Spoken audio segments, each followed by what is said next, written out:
Hi అండి. ఎలా ఉన్నారు? బాగున్నారా? బాగుండాలని కోరుకుంటున్నాను. ఈరోజైతే నేను ఒక పల్లె వైపు అయితే వచ్చాను. అక్కడ తాతగారు అయితే ప్రశాంతంగా కూర్చుని చుట్లు కాల్చుకుంటూ ఉన్నాడు. ఇంకొక తాత అయితే తాళ్ళల్లుకుంటూ అయితే ఉన్నాడనమాట. ఇది యాక్చువల్గా 11:30 టైం ఇది. సో ఎక్కడ చూసినా ఇది ఈ సంథింగ్ బీరపాదో సొరపాదో నాకు అర్థం అవ్వక దానికి అలా చూస్తూ అయితే వెళ్ళాను. బట్ నాకు ఫైనల్గా ఏమీ అర్థం కాలేదు.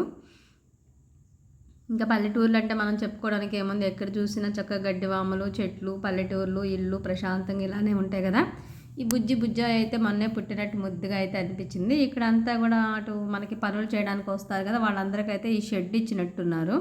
ఈ షెడ్లో అందరూ కలిపి అయితే అక్కడ వంట చేసుకుంటూ అయితే అట్లా ఉంటూ ఉన్నట్టున్నారు. లైన్గా పొయ్యిలు అయితే పెట్టున్నాయి.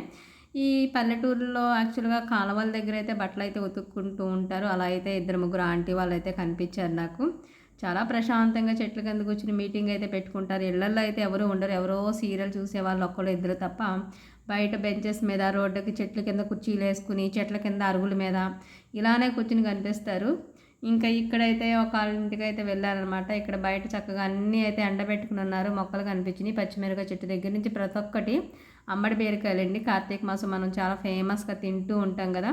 ఆ కాయలు అయితే 2-3 అయితే కనిపించినాయి. వాళ్ళెవరు ఇంట్లో లేరు. నిజంగా ఉంటే కనుక అడిగి తీసుకుందామని అయితే అనుకున్నాను.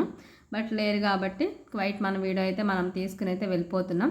అన్ని రకాల కూరగాయల మొక్కలు అయితే పెట్టుకున్నారు. నా సిగ్గుచేటు చెప్పుకోవడానికి అవి ఏమేమి మొక్కలో కూడా అక్కడ కాయో పిందో పడితే తప్ప నేను చెప్పలేని పరిస్థితి. సో నోరు మూసుకుని క్వైట్గా వీడియో అయితే తీస్తున్నాను. ఇంకా ఇదైతే పిడకలతో చేసిన ఇల్లు. వెనకటి రోజుల్లో అయితే ఉంటుందో విన్నాను, బట్ నేను ఎప్పుడు చూడలేదు. చూడండి ఎంత ఎక్సలెంట్గా ఉందో. దాంట్లో పిడకలు అయితే దాస్తారనమాట, కట్టెల పొయ్యిలో వంట చేసేవాళ్ళు. అయితే నేను చాలా ముచ్చటగా చాలాసేపు అలా చూస్తూ ఉండిపోయాను. అది ఓన్లీ పేడతోనే ఇళ్ళల్లో చేస్తారు. దాని లోపల పిడకలు స్టోర్ చేసి ఉంచుతారు, వర్షం వచ్చినా సరే తడిచిపోకుండా. ఇంకా దాంతో అది చేస్తారు, అది పురెల్లే కట్టేసి. ఇంకా సో నాకైతే చాలా బాగా అనిపించింది. ఎప్పుడో చిన్నప్పుడు కూడా అసలు చూసానో లేదో తెలియదు నాకు ఇలాంటి అట్మాస్ఫియర్ ఇలాంటి. ప్లీజ్ వాచ్ ఇట్, మీతో షేర్ చేసుకున్నాను.